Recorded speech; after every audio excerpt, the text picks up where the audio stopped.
Bismillah, Assalamualaikum warahmatullahi wabarakatuh. Apa kabar sahabat online? Semoga semuanya dalam keadaan sehat walafiat ya.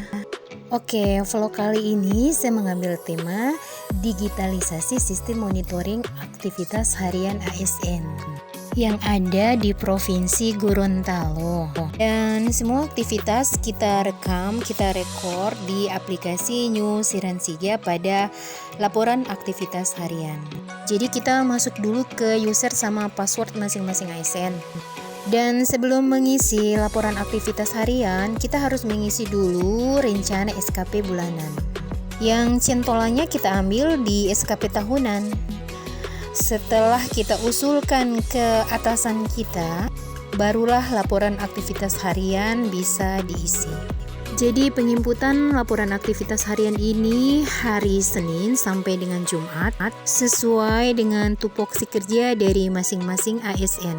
Dengan standar minimal kerja per hari 300 menit atau 5 jam kerja untuk bisa memenuhi penilaian kinerja harian.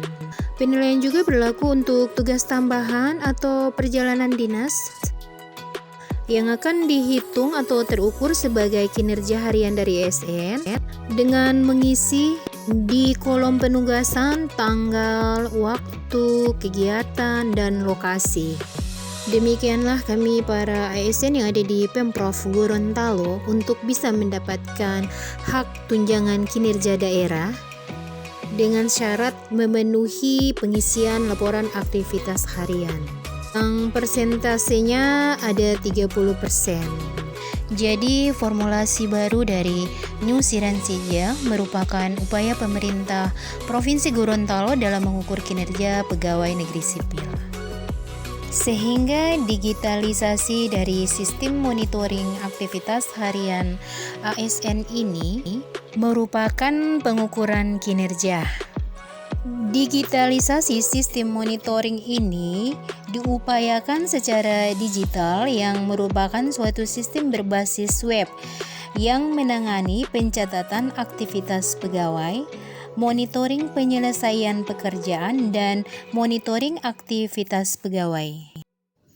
Sehingga sistem monitoring ini dapat mengolah data aktivitas pegawai menjadi suatu laporan yang menampilkan informasi tentang aktivitasnya, progres penyelesaian tugas atau pekerjaan yang dilakukan, dan total waktu yang diperlukan dalam menyelesaikan sebuah tugas atau pekerjaan.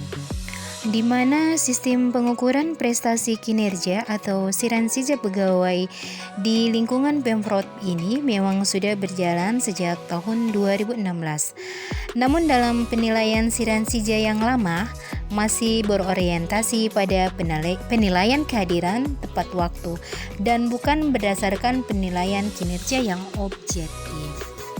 Dalam formulasi terbaru Siransija, setiap PNS mewajibkan mendokumentasikan aktivitas kerja secara harian berdasarkan penetapan target SKP yang harus memenuhi target kinerja sebanyak 300 menit setiap hari.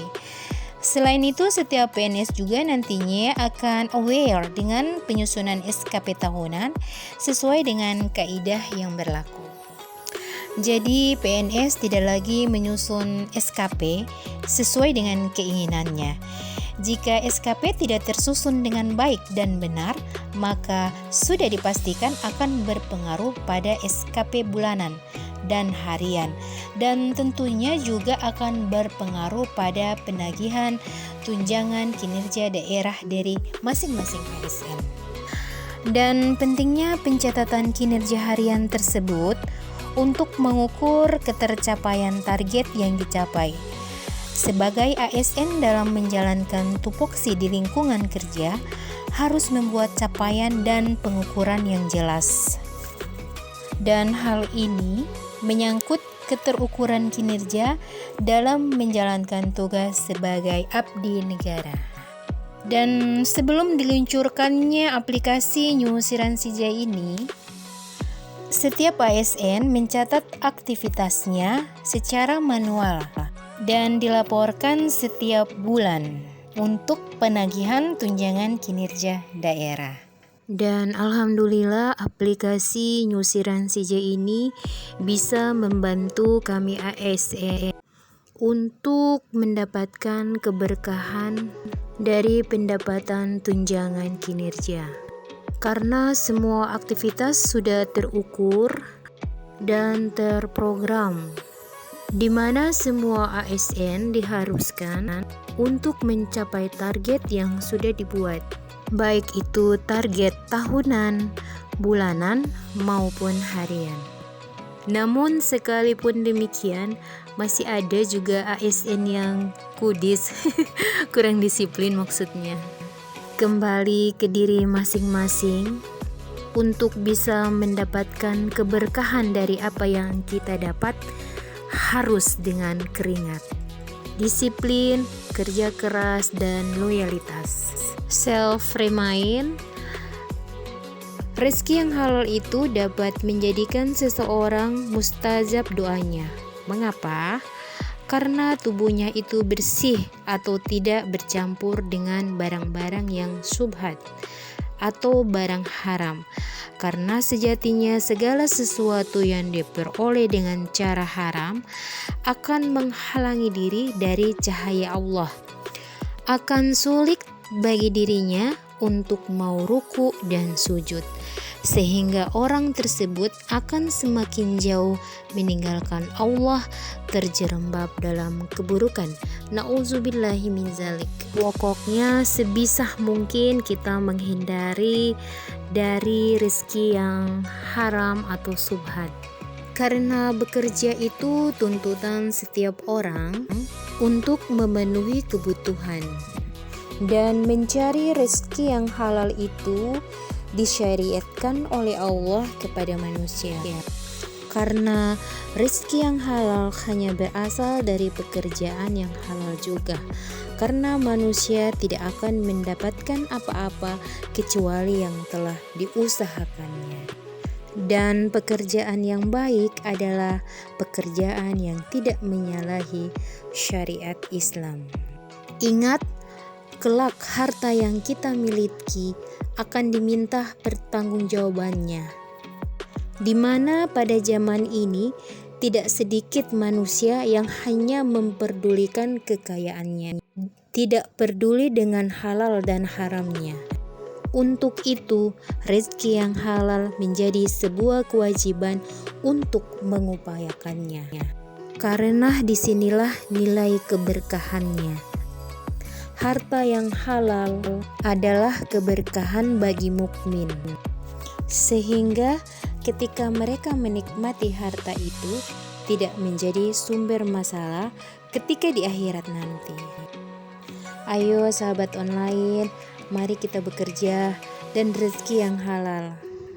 Kita bersemangat untuk menjemput rezeki yang halal agar menjadi keberkahan untuk kita dan keluarga. Amin amin ya robbal alamin. Dalam Al-Quran diajarkan 4 hal untuk mendapatkan harta yang halal. 1. Bersungguh-sungguh dalam bekerja. Yang kedua, jauhi semua perkara haram. Yang ketiga, meminta rezeki kepada Allah. Dan yang keempat, memberikan sebagian harta kepada yang berhak menerimanya. Dan alhamdulillah hari ini sudah selesai, waktunya istirahat kembali ke rumah. Home sweet home, dimana saat lelah letih datang, maka rumah adalah tempat yang terbaik, tempat ternyaman untuk beristirahat, berkumpul bersama keluarga. Untuk teman-teman yang sudah menonton, terima kasih banyak ya. Semoga teman-teman dalam keadaan sehat, nikmat iman dan Islam untuk yang muslim. Insya Allah 2 pekan lagi kita akan memasuki bulan Ramadan. Jangan lupa jaga kesehatannya, buat program yang banyak dan terbaik di bulan Ramadan nanti. Jangan lupa bahagia dan see you next vlog.